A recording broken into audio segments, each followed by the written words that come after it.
जितनी लंबी line mobile phone लेने के लिए, तो वो ख़रीद सकते हैं, उनकी जेब उनको इजाज़त दे रही है।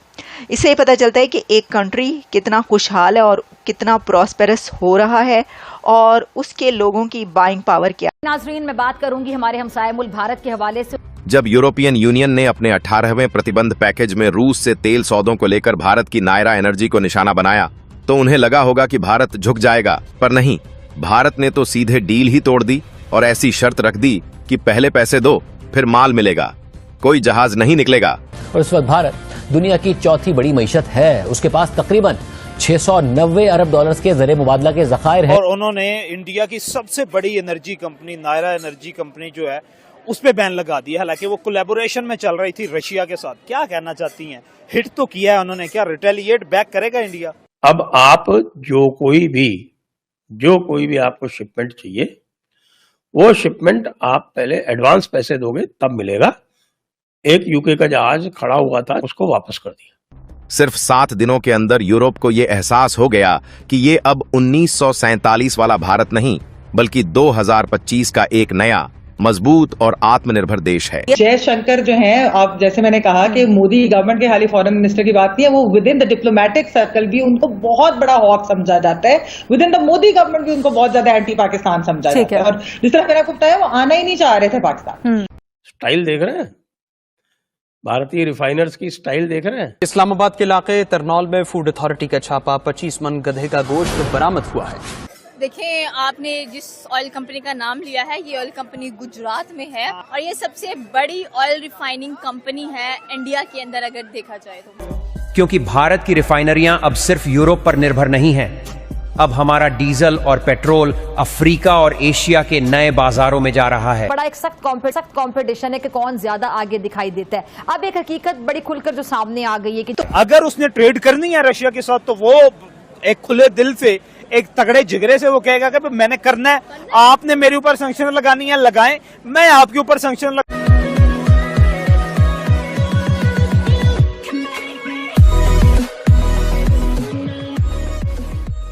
नमस्कार दोस्तों, अब यहाँ पर बात हो रही है फिर से, जैसे एक ट्रेड वॉर शुरू हो चुकी है बिटवीन वेस्टर्न कंट्रीज और इंडिया।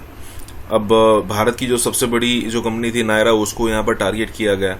तो उसके बाद हुआ ये कि इंडिया ने इंडिया ने यहाँ पर सामने जो लड़त दी और सिचुएशन ये हो गई कि भाई यूरोपियन यूनियन या फिर कहीं कि यूरोप के कंट्रीज जो इंडिया से माल परचेज करते थे, होता है ना, क्रेडिट होता है कि भाई आप पिछले वाला पैसा दे दीजिए और नया उधार ले जाइए।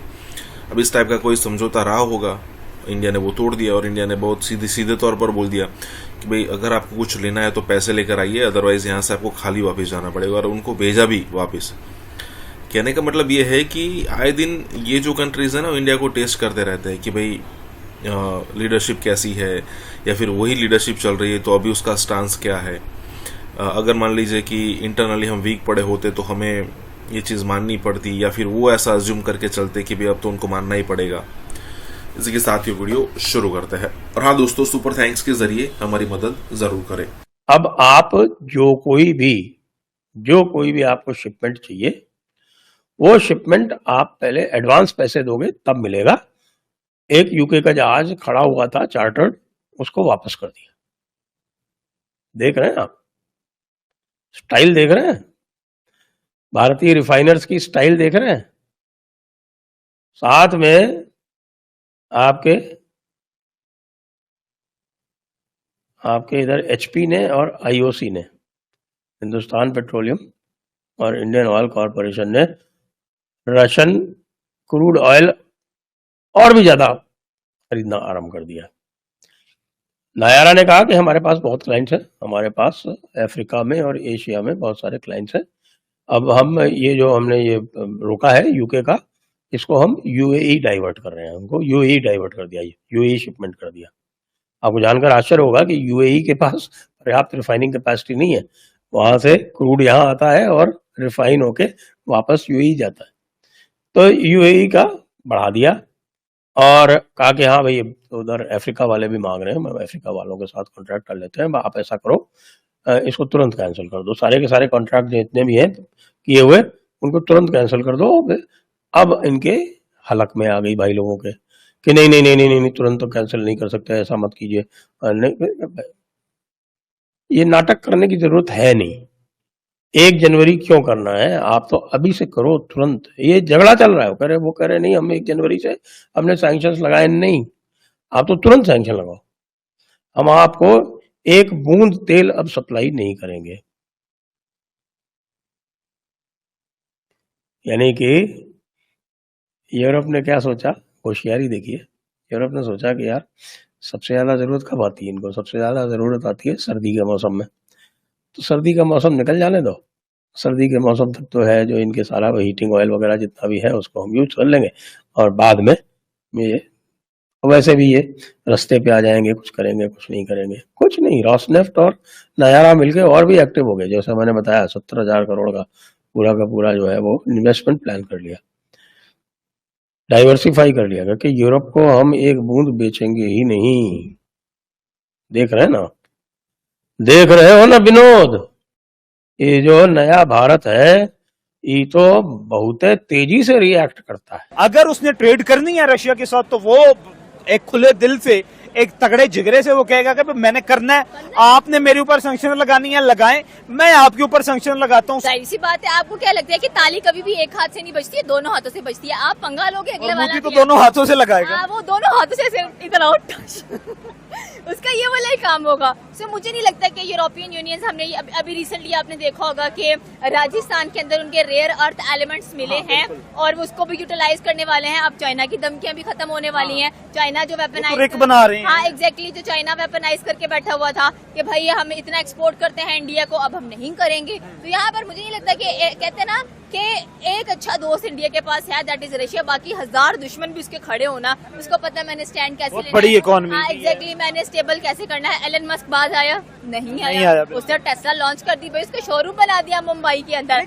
एलन मस्क उसने तो ट्रम्प की दुश्मनी में किया है। आप ये देखिए 2008 से मनमोहन सिंह के दौर से ये डील चल रही थी कि आप एलोन मस्क के साथ कि आप अपनी टेक्नोलॉजी यहाँ पे लेके आए, और फिर 2024 में ट्रम्प के आने के बाद, लेकिन अचानक जब से उसने अमेरिकन वो डेमोक्रेटिक पार्टी बनाई और उसके फौरन बाद टेस्ला आ गया।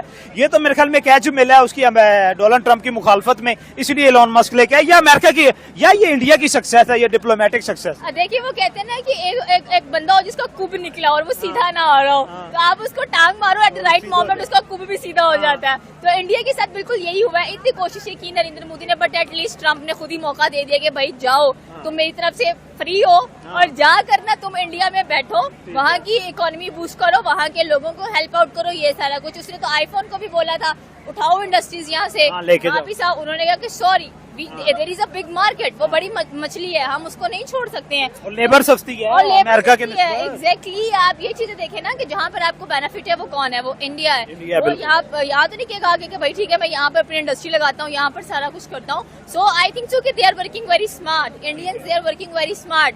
वेस्ट कहता है कि हम स्मार्ट है, लेकिन मुझे लगता है कि दे आर बेवकूफ, द मोस्ट बेवकूफ नेशन मुझे नजर आ रही है right now. But I think so कि एशिया के अंदर India is going great well. कोई बात नहीं, आप लॉन वॉरियर हो, अकेला खड़ा होना सीखो, अकेले खड़ा होना सीख गए तो उसके बाद भाई आपकी मौजे मौजे हैं। लास्ट क्वेश्चन ये है कि क्या इंडिया इन सैंक्शंस के अंडर ही सरवाइव करेगा, या इंडिया अपनी डिप्लोमेटिक पॉलिसी से या अपनी डिफेंस पॉलिसी से या अपने औरे से दोबारा अपनी शराइत पे ईयू को और नेटो को लेके आ गया?